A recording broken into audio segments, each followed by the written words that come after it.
Hello everyone, welcome to this webinar on fascinating new technology of vacuum UV detection with gas chromatography and its application for hydrocarbon industry. I'm sure that by attending this till the end, you will be completely updated with the latest trends and technologies in fuel analysis. Before we start listening from Mr. Sean about VUV technology, I would like to give you a very brief introduction of gas chromatography from Shimadzu and its global association with VUV Analytics.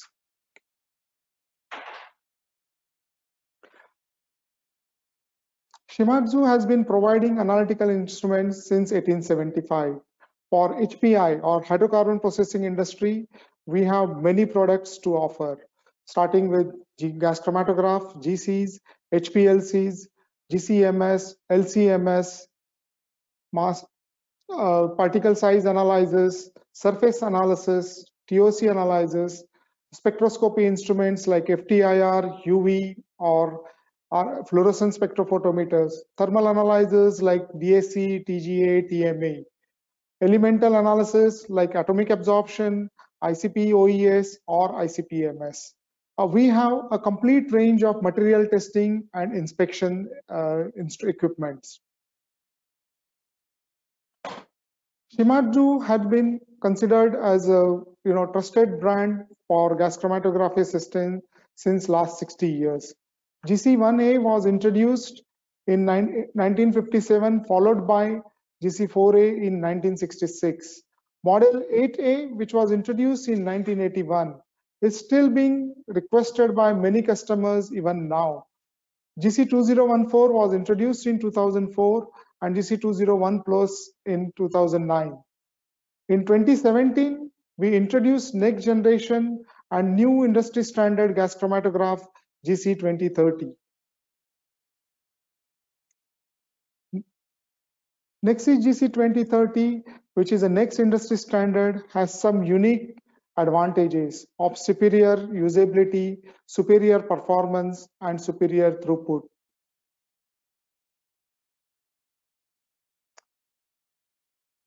It's a new experience for the users of the gas chromatograph with a simple color touchscreen graphical user interface. You can completely control GC from touchscreen, monitor and set all the parameters, manage the routine maintenance of the system. You do not need a PC or software to operate the GC, so it can be operated independently. GC-2030 is also user-friendly for the maintenance and requires minimum tools. For example, use of click-take nut for injector, so maintenance of injector can be done without tools. Click-take connectors are also used for column connections, so you don't need to use any spanners or other tools. Smart jigs are used for fixing ferrules and correct lengths of column for injectors and detector. It has also light inside the oven for good visibility in dark areas. GC-2030 can be configured with any devices like liquid autosampler, headspace samplers for the VOCs, for VOC analysis, TD, or thermal desorbers for air monitoring or environmental applications, and pyrolyzer for evolved gas analysis. It can be hooked up with any purgeon trap systems in the market. We provide complete range of GC analyzers, and GC-2030 can be configured for any application from hydrogen till crude oil. For light gases, for example, we can provide all types of natural gas analyzers, extended natural gas analyzers, refinery gas analyzers. For fuels, we can provide detailed hydrocarbon analyzers or low oxygenate analysis, or fuel methods like ASTM D8071, 5580 for oxygenates and aromatics. We can also provide the complete solution for simulated distillation systems like low temperature simulated distillation and high temperature simulated distillation. Sulfur analyzers are also provided for the entire range, and they are provided with the detector like SCD or pulse flame photometric detector, or flame photometric detector. GC-2030 can accommodate all the different detectors like FID, TCD, ECD, NPD. We introduce a new unique barrier ionization detector, or BID. This detector uses a barrier between plasma and electrode to give a very stable plasma. This provides a very stable results for trace analysis. One of the important application we developed using BID detector is the trace amount of water in LPG samples. This analysis is typically done with coalfishes and requires long time and has a very poor reproducibility of the results. The BID with special column made this analysis very simple. As you can see from the chromatogram, 25 ppm of water being analyzed in LPG samples with the RSDs of 1.76% and for the 5 consecutive injections. Shimadzu introduced new industry standard sulfur chemiluminescence detector, which is a new standard in reliability, improves the productivity, and provides the best-in-class sensitivity. The biggest difference is the horizontal redox cell. Redox stands for reduction and oxidation, which uses 2 times longer ceramic tubes than the conventional SCDs in the market. This allows complete combustion of the compounds and provides stable results. Horizontal design makes a very short transfer line, resulting in improvement in the sensitivity. In quest to provide new solutions and technology, in year 2018, Shimadzu and VUV Analytics announced the global partnership. This helped all customers getting innovative GC solution. This technology and solutions will be explained by Mr. Sean during his presentation. VUV detector coupled with Shimadzu GC-2030 offers all the solutions for fuel analysis like PIONA as per the ASTM D8071 and saturates in jet fuel with ASTM D8267 and now very recently introduced diesel method 8368 for the aromatics and FAME. This the left hand side you see a picture of new proposed design for the VUV detector which matches with GC-2030. This concludes my presentation and thank you very much for your time. Thank you. Yes, thank you. You should be able, excuse me, to see my screen now. Thank you for having me. Just to follow on to Raj's discussion, I'm going to go through the VUV technology and really our regulatory roadmap and regulatory footprint of these various methods. So I'll go through a brief company description and technology overview. I'll talk about the fuels analyzer, which you've just heard about briefly. And then I really will talk most of the time about capability and regulatory footprint. For those of you who have heard any of my talks in the past, I tend to stay heavy on the technology discussion. But in this presentation, I'll talk mostly about the regulatory footprint of these methods. And then some pending regulatory activities that we have on the horizon. So just a quick company background. Our company was founded in 2009. We initially released a product in 2014. We spent a few years developing the technology and proving that with some key partners. I believe we have now 38 patents that have been granted around our technology. We've got fantastic market adoption. We've got more than 50 large industrial customers. More than 20 of those, in fact, have multiple units. Some of those, in fact, one of those up to 7 units, I believe, installed. We are in all of the top US refineries. We have 12 MEA-based companies, so Middle East and Africa-based companies, as well as others that are for multinational companies with locations there. We are in 7 of the top 15 petrochemical companies, and we're in all 4 of the top global independent testing lab companies. We're headquartered in Texas, so it's no surprise that we focused our technology on the hydrocarbon market. Obviously, we have an excellent global support partner in Shimadzu with several sites around the world successfully installed with the Shimadzu GC-2030. And then, as I mentioned, I'll spend most of this time talking about our publications and really our methods with regards to ASTM, where this product is now being applied.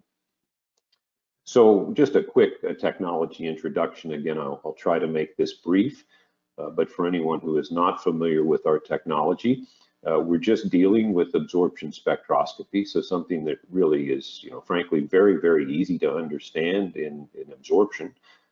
But we are a light-based absorption detector for GC. What is unique about us is the wavelength range in which we operate. We operate in a very, very short portion of the ultraviolet spectrum, which is actually called the vacuum ultraviolet region.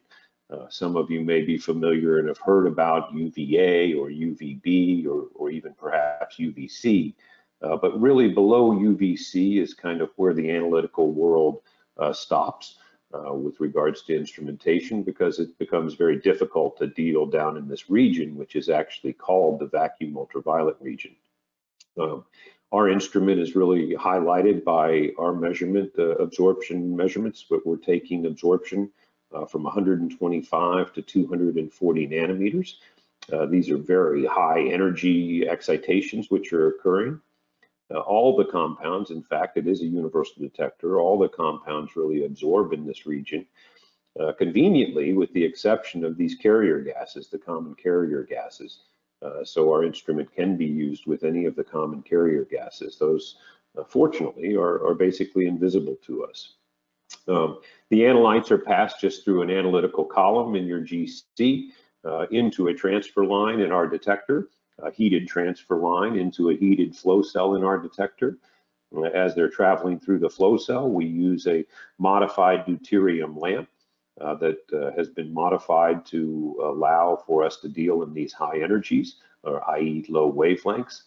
But as those analytes pass through the flow cell, we're exciting those with this deuterium source, and then we're looking at the absorption response on a CCD array detector, more than 2,000 pixels, so we get a very high resolution absorption fingerprint from those molecules as they travel through that flow cell. The data that we're acquiring is a highly automated data set, if you will. It is a three-dimensional data set in both the time from your GC as well as the wavelength from our detector, and then the absorption response, which is described by the molecule which is being excited. This is, because of that, obviously qualitative, but also because this is Beer's law absorption, it is a very easy and linear and quantitative technique. I think it's also worth stating a very reliable instrument because it is fundamentally quite simple. There's only one moving instrument in the entire instrument, which is an optical shutter that's closed at the beginning of the measurement run. But we're also not using vacuum pumps, and that is one misconception that's out there. The region we operate is called the vacuum ultraviolet region, but we are not having to use vacuum pumps to get down into measurements in that region. So our methods that are based on this technology, I just want to highlight a few bullets regarding those. First, you'll see our instrument. We have two models of our instrument, a 100 and 101, that our methods are built upon. The fundamental difference between these instruments is that the 101 is used more for upstream kinds of activities because its ability to go to high temperature with regards to the transfer line and flow cell. The method advantages, just to quickly walk through these, our methods in fact involve no calibrations. Obviously this can eliminate some expensive standards and some lengthy time in establishing multi-point calibrations. There are no response factors which need to be determined by the end user. Our response factors are buried, if you will. Relative response factors are buried in our library, our compound libraries, which come with these methods. Those relative response factors, in fact, are the same for every instrument in the world. And obviously that can avoid some costly materials as well. There's no sample preparation really required for this. For our existing methods, I'll talk about one at the end where there's just a minor sample prep. But our existing methods have no sample preparation today. We're just using simple splitless injection techniques. This is a fully automated data processing, again, going back to my comment with regards to the three-dimensional data set. All the analysis and reporting is a fully automated effort. It involves no user dependencies or calibration dependencies at all. We do measure in both, in fact, we measure a mass percent. Our detector is a mass sensitive type detector. And then we use really just straight kind of textbook determination densities to convert that also to volume percent. So there are no calibration conversions or setup differences to report both mass and volume percent. All of our methods today are based on a non-polar, boiling point separations, a non-polar column, so really easy to understand in some regard. Everyone certainly is familiar with the boiling point linear alkane separations. The solution of this fully automated processing involves what we call time interval deconvolution, where we take individual time slices, i.e. acquisitions, and we auto process that result by doing some linear regressions and then looking into our library for compound information.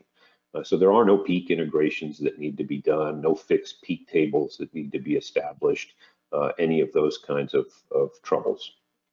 There are some real cost per sample advantages that come with this versus existing methods.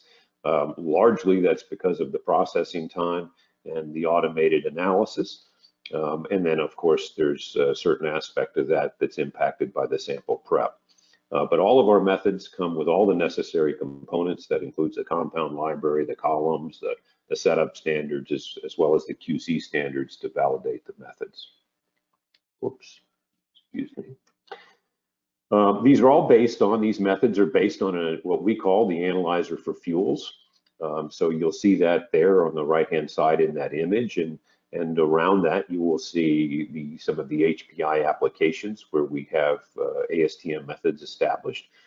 So what is this analyzer for fuels? Really, it's a single configuration instrument platform which can support multiple methods. So those methods today for this platform include D8071, which is really a PIONA plus type of measurement for gasoline range products.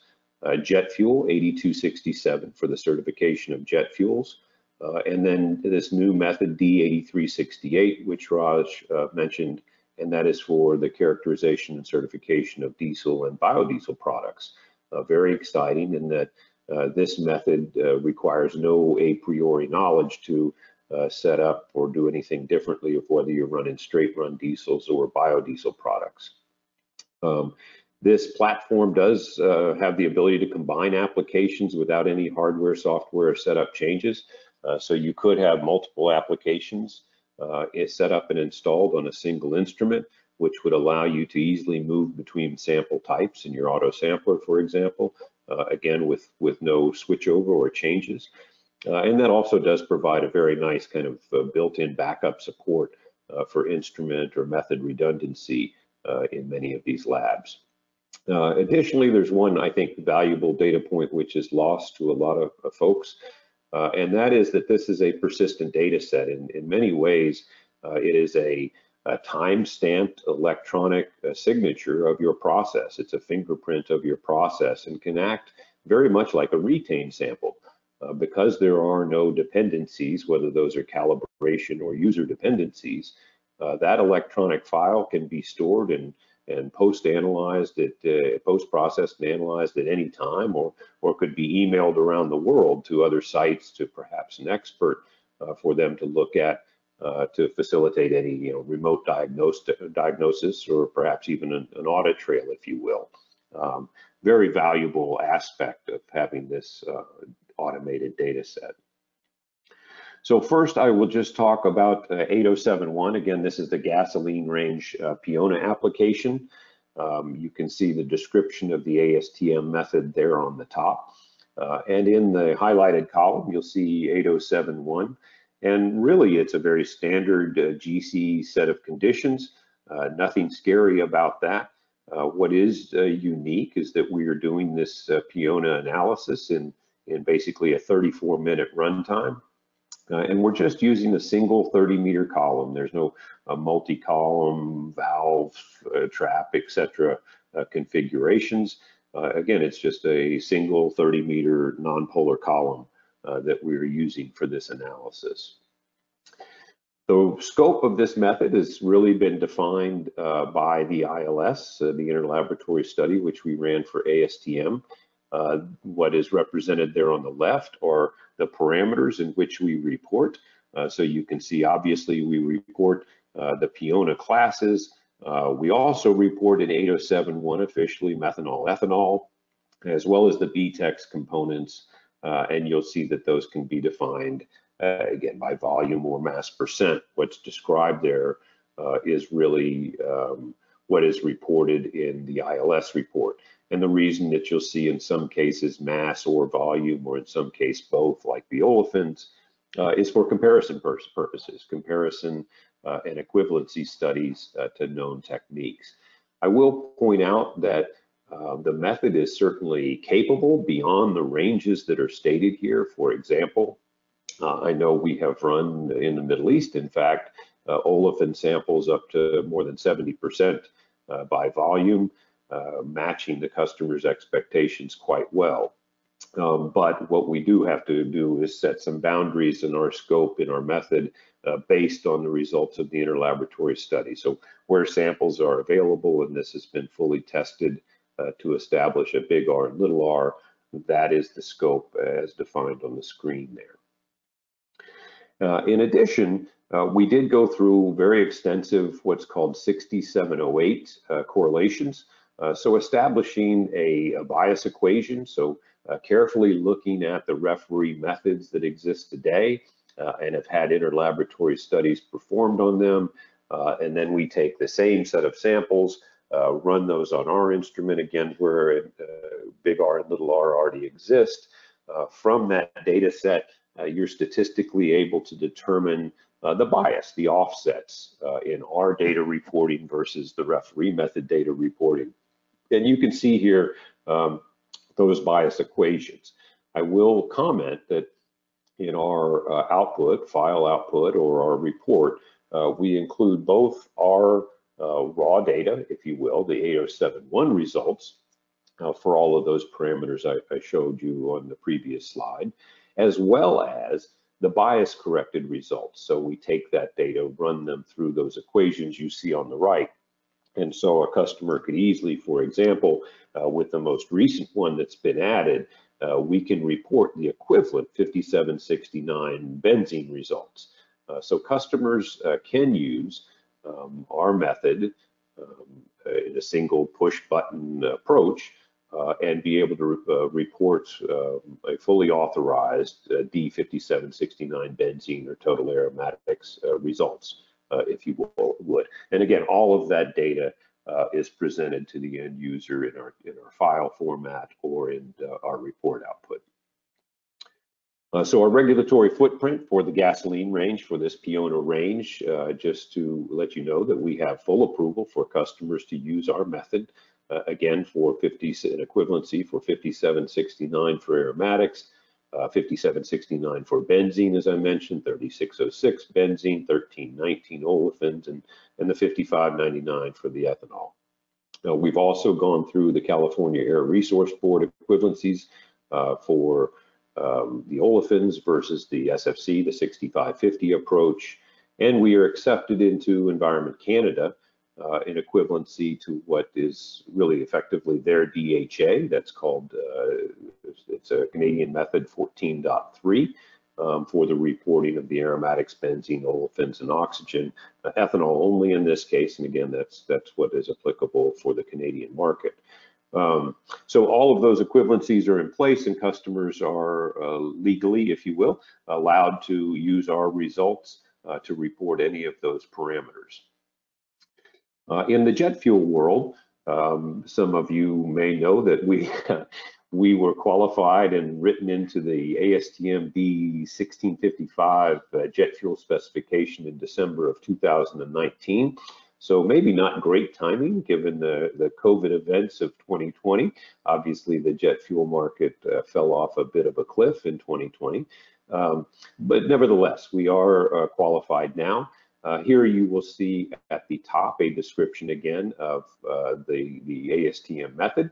So we are measuring, if you will, total mono and diaromatic content of these jet fuels.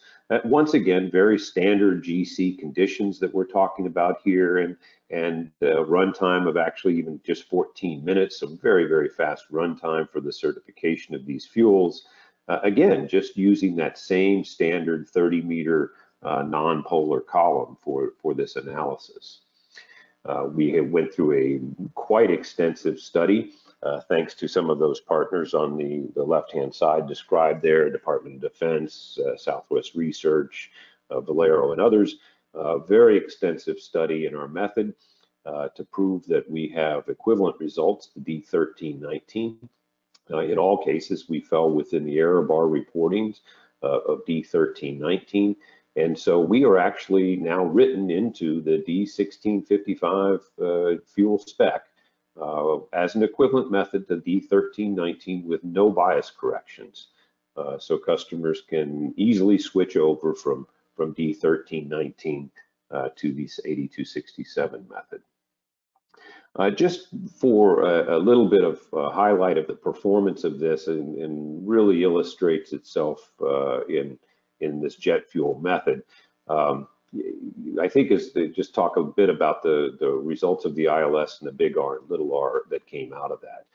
I know that domestically, again, 1319 is really the weapon of choice, if you will, for aromatics determination. Outside the US, HPLC is a common approach for this. But if you can see the yellow dot, in fact, is that HPLC big R and little r. And again, this is for diaromatics on the left and total aromatics on the right. And you can see that our method is that light blue dot, the D8267. And in really all cases, we are 5 to 10 times better than HPLC in reproducibility and repeatability for these aromatic measurements. So much tighter process control is available to you with the 8267 method. From a cost to operate basis, also, I think this is worth noting. Those of you who are familiar, we're certainly have some capital cost associated with our instrument. But as I mentioned, this cost per sample, the cost to operate these instruments, and we would be happy to dig into the details behind these calculations with anyone who is interested, so you could plug in your own numbers. But there are real labor and consumable costs associated with either 1319 or HPLC that come into play. And when you look at kind of fully burdened instruments and look at the cost per sample to operate these instruments, there is a significant advantage to operating the 8267 method over these other techniques. So not only much better process control, smaller big R and little r, but also a much lower cost per sample to operate this method. So the regulatory footprint on the jet fuel method, just quickly, we again, as I mentioned, are in the 1655 jet fuel specification. So that is fully approved, again, with no bias correction. So customers can begin, who need to report the 1655, can use our method. We're also approved kind of in an ancillary approach there. There is this net heat of combustion, this 3338.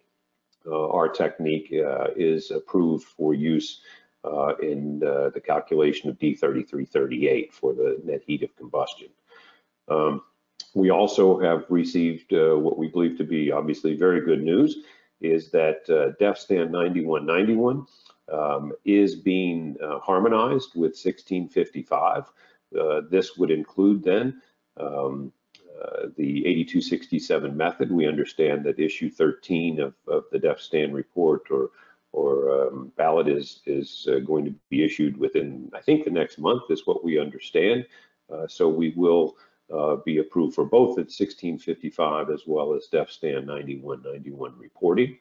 We're also already approved in the Canadian General Standards Board. And then lastly, we are being balloted for both the diaromatics and naphthalines as well in the 1655 spec. All of that data was included in the ILS. There was some discussion of how to include our method into 1655 since fundamentally we see both diaromatics as well as naphthalines, kind of separately. We could see conjugated versus unconjugated, if you will. Again, this is being balloted now into 1655 for the naphthalines or diaromatics reporting, and then also into 7566. So all of these sustainable aviation fuel efforts, again, all of that data was already available in the ILS report. We had several of those samples included, and so it is now 8267 is being balloted into the D7566 fuel specifications, again, for the sustainable aviation fuels. The most recent method, 8368, diesel and biodiesel analysis. Again, description at the top. We are looking at total mono, di, tri-plus aromatics, as well as FAME content if FAMEs are available or if FAMEs are present. As I mentioned, there's no setup or method differences, no kind of a priori knowledge required to determine whether we have biodiesel present, FAMEs present or not. We're using the exact same column. So again, this 30-meter non-polar column run in about 25 minutes. So, very convenient. Again, it's being able to switch back and forth between these methods. By comparison, the scope of this, again, includes total aromatics, mono, di, tri-plus, total PAHs, as well as the fatty acid content in here. And that is unique. And I believe we're the first method, really, that is a single method that can handle, again, straight run diesels or biodiesels. So pretty exciting. Comparison to other techniques, of course, much of this occurred during the ILS and leading up to the ILS, but excellent agreement with the referee methods of 1319 and comparisons to HPLC and SFC as well. There's much more data available beyond this, of course. But just to highlight the regulatory roadmap on this, where we are with this method, it was approved just under a year ago and published just recently, but we have already completed the interlaboratory study for that. And in fact, the full ILS had 21 labs and 29 different sample types, of course, run-in blind duplicates. So it was quite an extensive effort.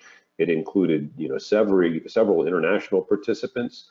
So we will be able to take this method into some international specs as well. And those were, partners and customers. And if any of you on the line have participated, I certainly appreciate your support. But several customers in Europe, Middle East, Africa, China, etc., as well as the US, of course. The scope of that ILS did include all of the green diesels, so these low aromatic contents, HVOs, etc. We also wanted to make certain that we covered the scope necessary for the California Air Resource Board, as well as the EN 590, the European diesel spec. So, rapeseed methyl esters, as well as the total pH is required by those methods. As I mentioned, the ILS is done. That research report has been drafted and is being balloted, in fact, this week. So it is being balloted, the research report, to the subcommittee this week. And then in next month, it will be balloted to the main committee. We used, again, a highly qualified statistician to help us process this data and write this research report. So very, very high confidence in all of this.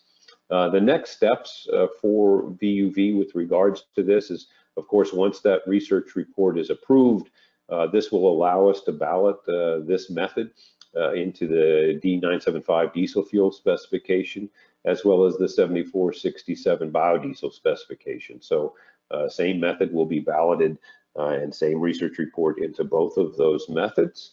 We'll also ballot into the CARB, the California Air Resource Board. And because this work was not sponsored by ASTM, this allows us then to take this same ILS, run through some slightly different statistical processing, but allows us to then open work items and ballot those immediately into the EN 590 for the diesel fuels, as well as the 15940 for the HVO diesels for these European methods. So really very excited by this, and the results of this we couldn't be more happy with. I will just highlight a little bit of what is going to be included into this research report. You can see here the properties on the left of total aromatics, mass or volume percent, mono, di, tri plus, total PAHs, again, as well as the fatty acid contents. There's really just a few comments I would like to make. There's obviously working range and then a valid test range. I'm not the best person to understand the definition differences between those, but certainly statisticians that are involved in this understand what defines those. But the working range, I think you'll see, is really quite exciting. The reason the asterisks are here is because I don't know if we'll feel totally comfortable taking our spec limit down as low as this shows. But this is what our data showed, is that we were able to successfully measure these into very, very low total aromatic percentage. And obviously that's exciting for everyone dealing with these renewable and sustainable diesel fuels. We showed very, very good low aromatic, total aromatic content performance. We may bump those numbers up in scope just to provide a little bit of cushion for ourselves. But again, the data from the ILS shows that we're certainly capable. Lastly, or secondly, I'd like to show you that the fatty acid content, again, the working range of that is very low fatty acid content, all the way up to greater than 20% fatty acid. So I think certainly we conquer or cover the full range of desired fatty acid content in these various biodiesel specs around the world. And then one other comment, I don't have any data that I wanted to include in here. Again, I think this will be able to be pulled out of the research report, which will be publicly available in approximately 60 days.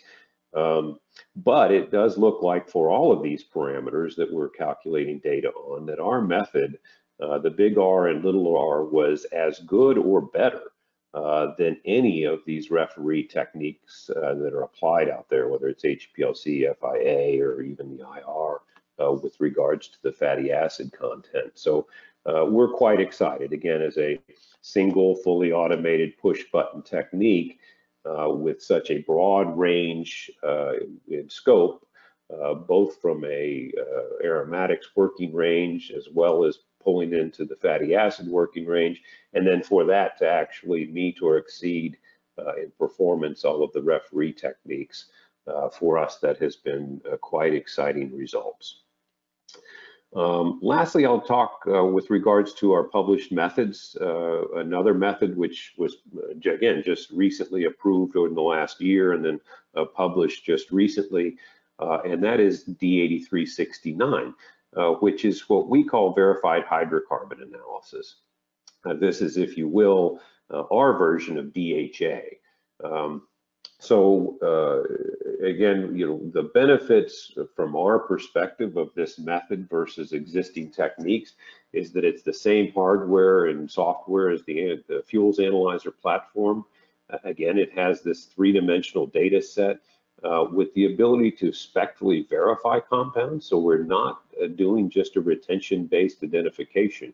We do go to a targeted retention window. If that compound is there, we spectrally verify that and report it. If it's not there, we simply move on. If it's co-eluting with other compounds, that deconvolution is happening automatically and all of the time. So really, really powerful addition of having this spectral verification. We do report all of the component details, and every other peak that is found, we report by carbon number and carbon, by carbon class type and carbon number grouping. Again, we're not relying on peak integration to do any of the quantitation of this. We're always doing deconvolution. So for some of the most challenging applications, for example, like heavy naphthas, where there may be a sea of saturates in the back end, and people may struggle to get proper olefin or aromatic determination because of a background of saturates, we're automatically doing that deconvolution. And because we're doing that deconvolution and spectral verification, we really have a very, very low percent unknown. Typical DHAs may have 3 to 5% unknown. Ours is typically less than 0.5%. If the response has any spectral shape to it at all, is strong enough to have a spectral shape, then we know what class and carbon number that belongs to. So really highly confident set of data that comes out of this. And it can be, again, very fast and fully automated. Just to, again, describe the method, the description here is at the top. It's just a detailed hydrocarbon analysis, but using VUV. We have two methods described within the method. This is officially on the left-hand side, 8369. It is using the same type of nonpolar column, but it's a 60-meter column. We want a little bit better separation for the speciation. It's fully automated. It's run in 50 minutes. And it does involve a cryo start. So it does involve a cold start here. Relatively affordable, obviously, these cryo valves. But cryo start, 50-minute runtime, but no tuning column or anything like that. For those customers that can, want to move away from that and are currently using kind of fast DHA approaches today, there is an Appendix B in that method that does involve a microbore type column and does not use the cryo start. It can run a bit faster. We would not recommend this method for some of these more exotic oxygenates, but the cold start certainly does a perfect job with those. So many of the refineries for process control may be moving to the Appendix B, a version of that. Just a visual illustration of the comparison of this translated method. On top is your classic 6730 chromatogram. Down below is our translated method, again run in less than 50 minutes using the 60-meter column. Nothing scary about this.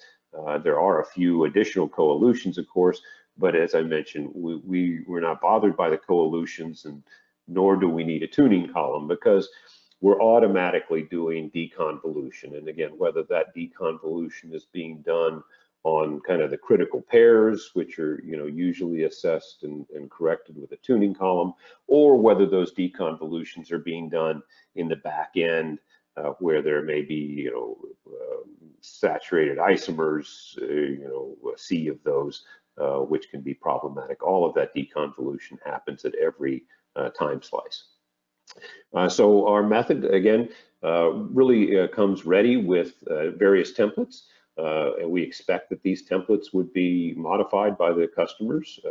Basically, the template is what we believe customers want to speciate with regards to naphtha streams or reformates or alkylates, etc.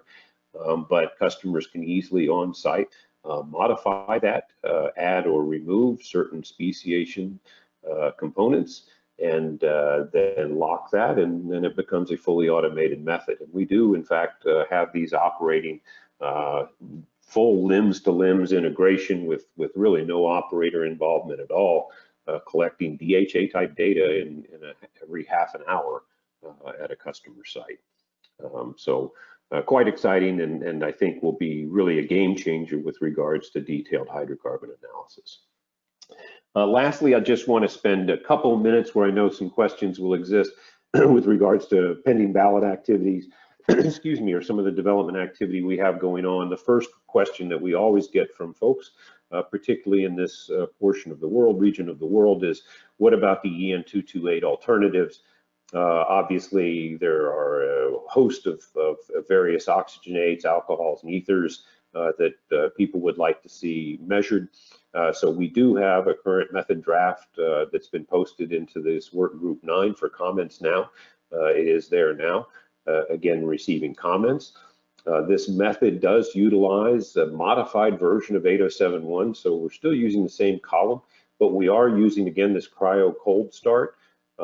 As I mentioned a little bit during the VHA, that becomes a very valuable add in speciating correctly these various ethers and alcohols. Pilot study was completed actually in July of this past year, just recently. Excellent pilot study. I'll highlight what the scope of that was. The ILS, the full ILS, is actually occurring. Some of you on the call, I assume, or have already volunteered to be participants. And if you haven't and you're interested, we would certainly be willing to include additional participants. But that ILS is expected to be occurring in the fourth quarter of this year. And then we expect to ballot this method in December, January-ish time frame.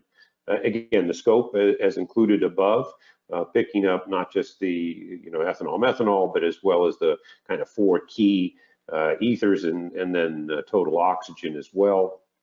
In the pilot study, just to show you, again, fantastic data that fell out of this pilot study.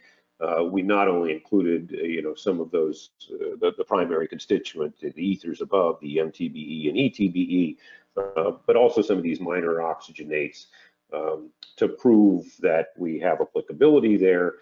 Why? Because those come into play on that bottom line and the total oxygen determination as well.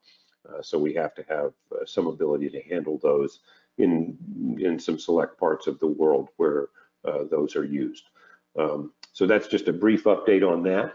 Another activity we're involved in right now is preparing to ballot a modification or an alternative to UOP 326. This is the maleic anhydride titration process. Really to look at conjugated diolefins is kind of the key for our instrument. And in our library, we know what conjugated diolefins look like and what non-conjugated diolefins look like. As you know, in 8071, we report total olefins. This is really just drilling down a little bit more in our reporting so we can report some of these critical subclasses of these diolefins so customers can get directly to what are my conjugated diolefin content without having to go through this MAV value kind of correlation.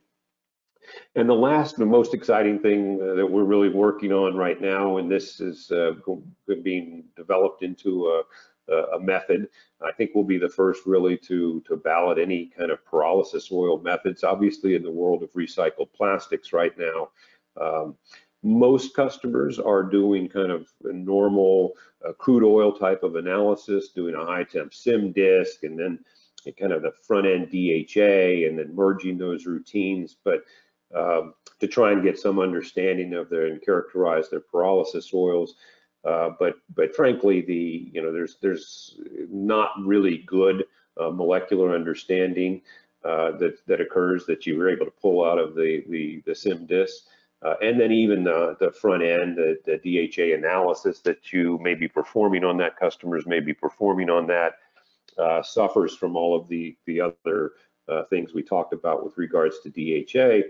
And most specifically, it suffers from having a very high content of saturated isomers in the back end. So these pyrolysis oils can be very rich of saturated isomers and give real struggle to get accurate aromatic and olefin content out of those results. So just to give you a snapshot of what we're doing, again, we're with a high temp column, but we're doing kind of that same analysis that we do in all these other methods through a non-polar kind of boiling point type separation.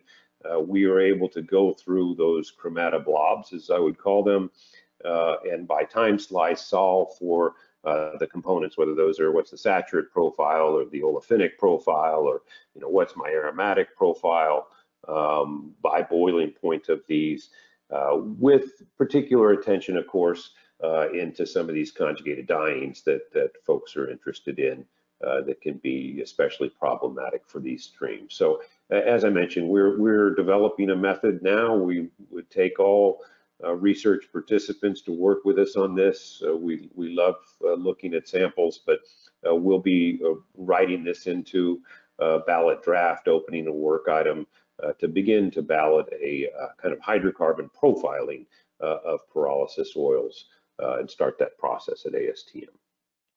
And I believe I've just run a couple minutes over. I apologize, but certainly my email is there. If anyone has questions about our technology or any of these methods, I'd be happy to answer them. But maybe more importantly, I'd be happy to take any questions now, and I appreciate your time. Thank you very much.